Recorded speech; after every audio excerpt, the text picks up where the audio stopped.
भाग के कहते हैं मैया से जाकर के मैं जल्दी आज्ञा ले लूं।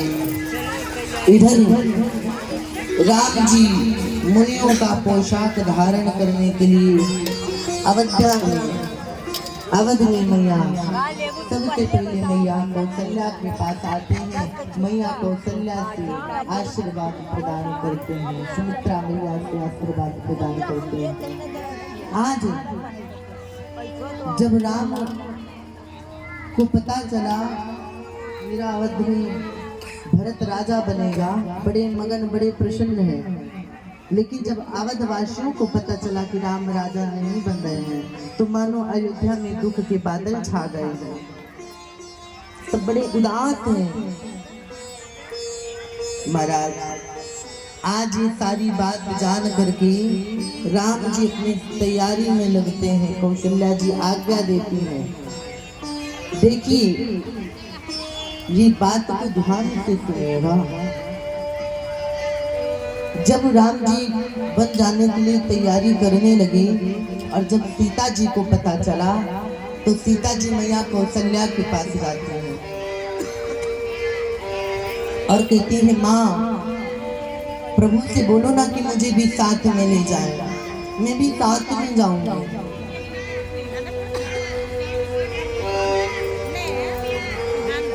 माँ मनाती है, कह रही तुम कहाँ जाओगी, कैसे जाओगी? तो सीता जी कहती है माँ मैं तो फेरी में वचन ली थी ना कि पत्नी पति की अर्धांगिनी होती है, मेरा आधा अंग वन में भटकेगा, मैं अवध में रहूंगी, नारी का कर्तव्य होता है। मैं तो फेरी में वचन ली थी कि पति के साथ दुख सुख को सहूंगी। माँ मैं उन वचनों को नहीं तोड़ूंगी, मैं भी जाऊंगी अपने स्वामी के साथ। सीता जी कहती है कि चांदनी चांद के संग रहती, बिजली घन के संग रहती है, पत्नी पति की अनुगामनी है, ये प्यारी सीता कहती है। मैं भी जाऊंगी जंगल में। मैया कौशल्या आज्ञा देती हैं। अब उधर लक्ष्मण जी अपने मैया सुमित्रा से कहते हैं माँ अगर मैं भैया के साथ नहीं गया तो मैं इस अवध में ऊतम पात मचा दूंगा, मैं भी अपने भैया के साथ जाऊंगा, मैं यहाँ नहीं रहूंगा, बिना मेरे भैया की अयोध्या अच्छी नहीं लगेगी। नाना प्रकार की लीलाएं करते हैं। मैया सुमित्रा लक्ष्मण को आशीर्वाद देती हैं कि आप अपने भैया की सेवा में तत्पर रहें, आप अपने भैया की सेवा स्वामी के जैसे एक प्रभु के जैसे करिएगा। आज राम लक्ष्मण और मैया सीता मुनियों का पोशाक धारण करके सुंदर मंत्री सुमंत जी रथ तैयारी करते हैं और रथ पे बैठा करके जब अवध से निकलने लगते हैं तो आज अवधवासी राम के रथ के पास आते हैं, अपने माथा को पटकते हैं। राम अब हम सबके जीवन में कोई ख्याल नहीं, आज हम सबको छोड़ करके आप जा रहे हो, अब जीवन में हम सब खुश नहीं रहेंगे। मेरे राम पुनः जल्दी आप आ जाओ। आज मानो अवध की वो दीवारें चिल्ला रही हैं, बुला रही हैं राम वापिस आ जाओ, राम वापिस आ जाओ। महाराज दशरथ की क्या हाल है? महाराज दशरथ मूर्छा में रहते हैं जब तक, तभी तक चैन रहता है, नहीं तो घूमते हैं राम कहाँ है मेरा राम, कहाँ है मेरा राम। दासियों से पूछते हैं तुमने मेरे राम को देखा क्या, कहाँ है मेरा राम? मैया कौशल्या के आंसू बंद ही नहीं हो रहे। आज पूरे अयोध्या में दुख की बादल छा गई महाराज।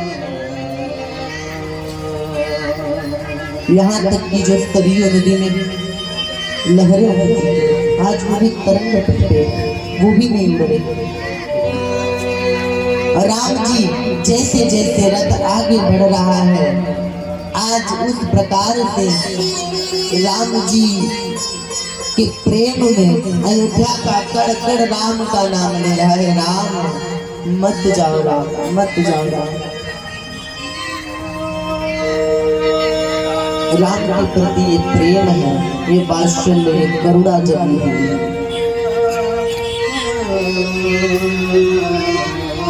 अब राम जी अयोध्या से प्रस्थान किए। मैया कौशल्या इतना रो रही है कि पूछिए नहीं, अश्रु धारा बंद नहीं हो रही है। दशरथ जी कहीं उससे कहते, तुमने मेरे राम को छिपा तो नहीं दिया, तुमने मेरे राम को कहीं रख तो नहीं दिया। इतना रो रहे हैं दशरथ जी जिसका कोई वर्णन नहीं महाराज। देखिए एक पिता, आज हमारा बच्चा कहीं ड्यूटी करने जाता है तो माताओं को दुख होता है, लेकिन राम में इतना प्रेम है कि एक पिता अपने पुत्र के लिए इतना विलाप कर रहा है। ये प्रेम होना चाहिए, ये करुणा होनी चाहिए।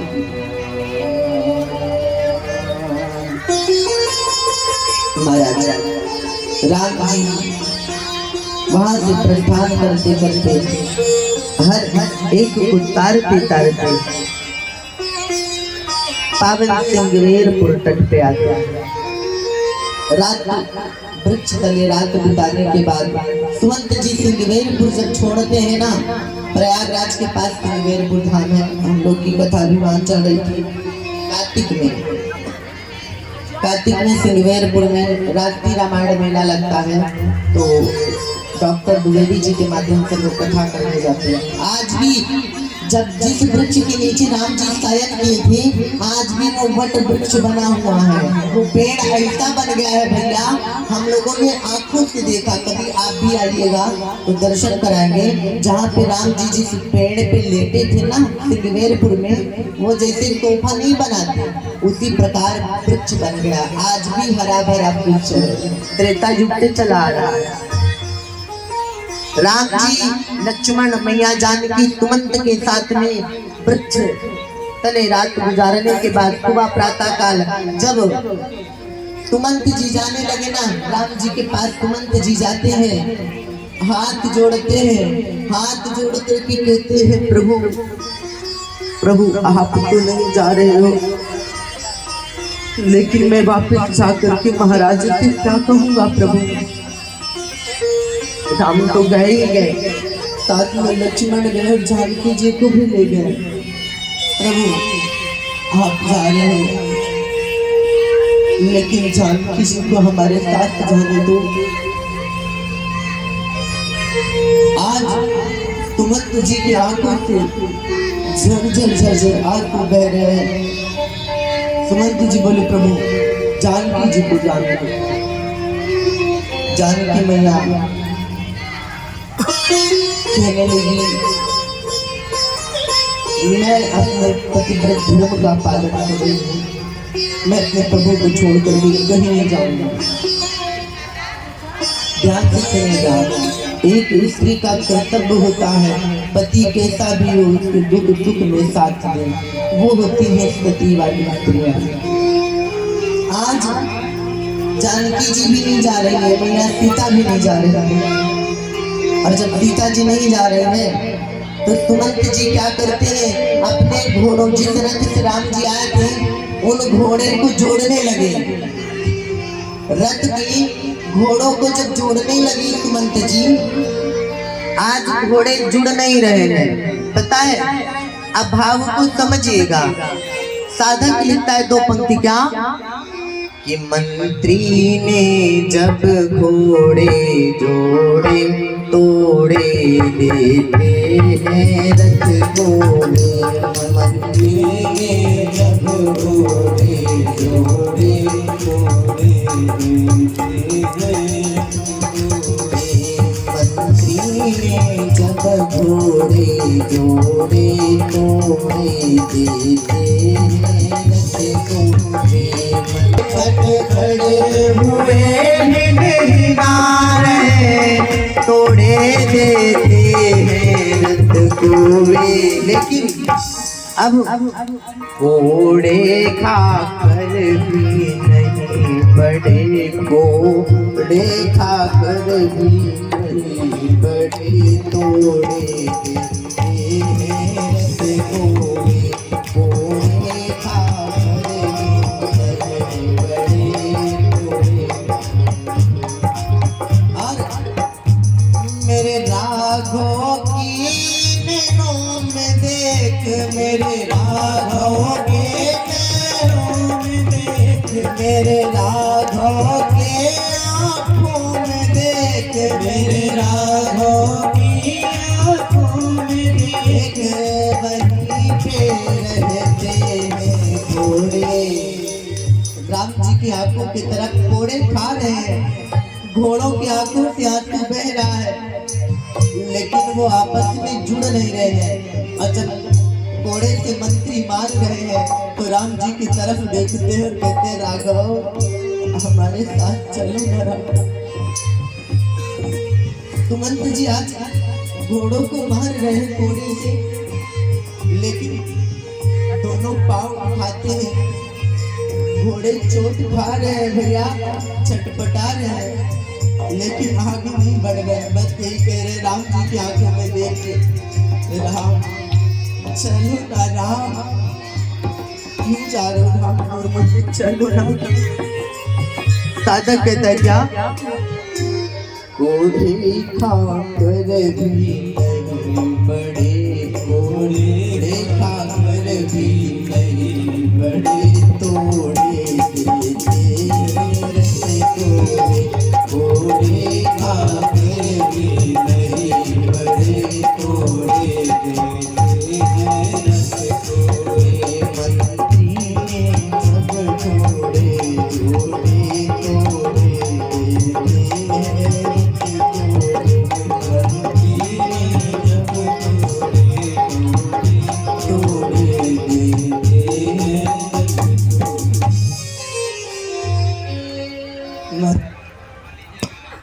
घोड़े राम जी की आंखों की तरफ देखते हैं, अस्तपात कर रहे हैं, रो रहे हैं और महाराज की तरफ देखते हैं, देख करके कहते हैं महाराज मेरे सरकार आप हमारे साथ चलिए, साथ चलिए।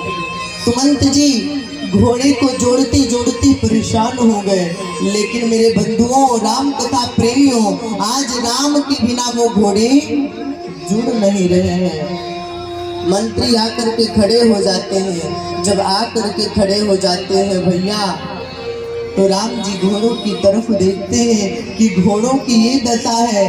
राम जी जाते हैं घोड़े की पीठ पे हिलाने लगते हैं।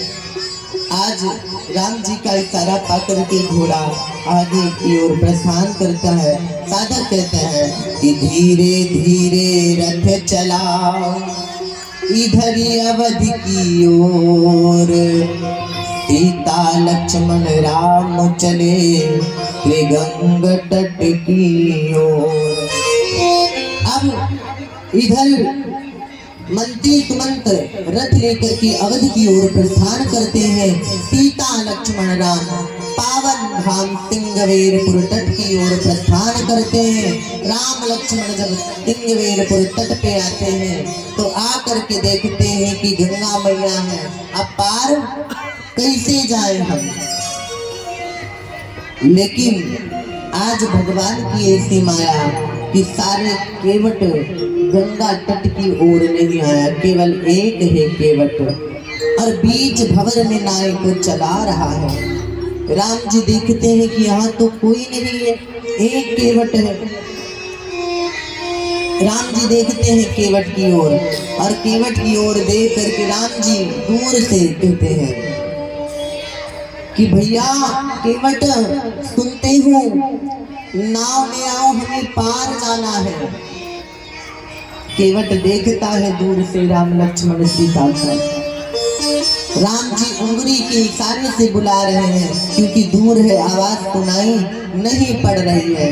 राम जी कहते हैं क्या आइए हम आप भी प्रार्थना करें कि हमारे इस भंवर रूपी केवट भगवान श्री राम हम सबको भी पार कर दे भव से। हाँ, राम जी केवट को बुलाते हैं क्या? अरे ओ मेरी केवट भैया इधर लावा नैया, हमें बन जाना है। ओ मेरे केवट भैया लावा नैया हमें बन जाना है। मेरे केवट भैया इधर लावा नैया हमें बन जाना है। वो मेरे केवट भैया इधर लावा नैया हमें बन जाना है। जाना है बड़ी दूर हमें बन जाना है। जाना है बड़ी दूर हमें राम जी कहते हैं केवट बहुत दूर जाना है बन, इसलिए विलंब ना करो, जल्दी आ जाओ। और केवट रात होने वाली है, अकेले होता तो चल जाता, लेकिन केवट सुनो, ओ आज्ञा मान मातु बन आए, आज्ञा मान मातु बन आए, आज्ञा मान मातु बन आए, आज्ञा मान मातु बन आए। संग में सीता प्यारी को लाए, संग में सीता प्यारी को लाए, संग में छोटे भैया केवट मैं और मेरी सीता रहती, कुछ होगा तो चलेगा, लेकिन केवट तो संग में लक्ष्मण भैया इधर लावा नैया हमें बन जाना है। ओ मेरे केवट भैया इधर लावा नैया हमें बन जाना है। प्रभु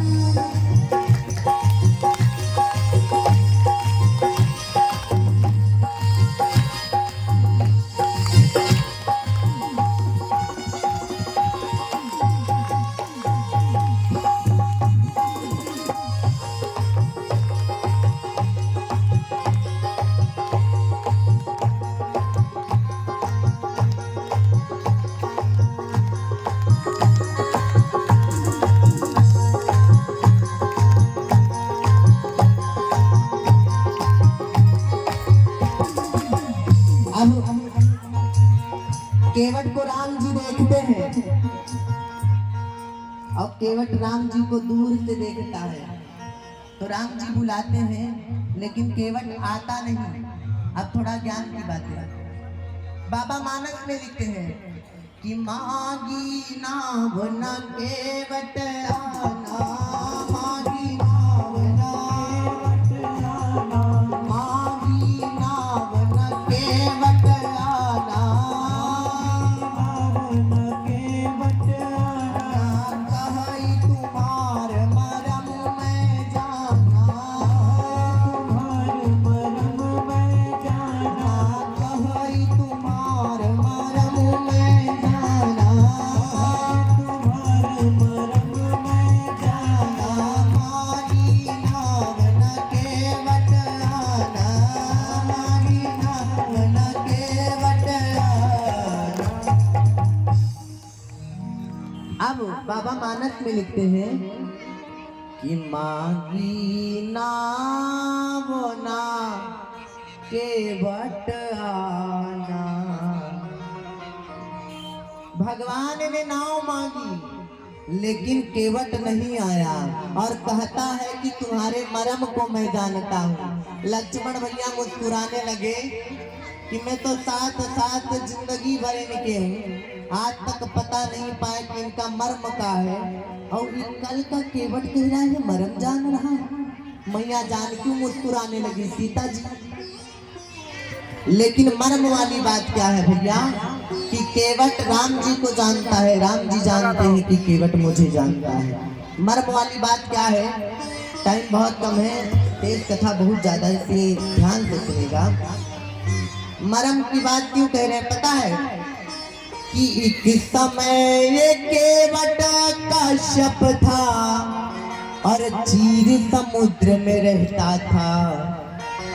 श्री हरि के दर्शन खातिर हरि चरणन तक ये जाता था। एक समय ये जो केवट है ना, एक कछुआ था और चीर समुद्र में रहता था और जब भगवान के दर्शन करने जाता ना तो शेषनाग की सैया पे नारायण शयन करते रहते, और जब जाता तो शेषनाग जी ऐसा फुफकार मारते कि चला जाता। इसकी अटल भक्ति देख करके भगवान ने वरदान दिया कि कछुआ, तुझे मैं त्रेता में अपने चरण छूने का सौभाग्य प्राप्त करूंगा, देता हूँ आशीर्वाद। और आज वही कछुआ केवट बना है। और वो देखा जब राम जी को तो कहने लगा, कहा तुम्हार मरम में जाना। देखो बेटा डिस्टर्ब होता है, आप लोग व्यवस्था तो देख सकते हो। राम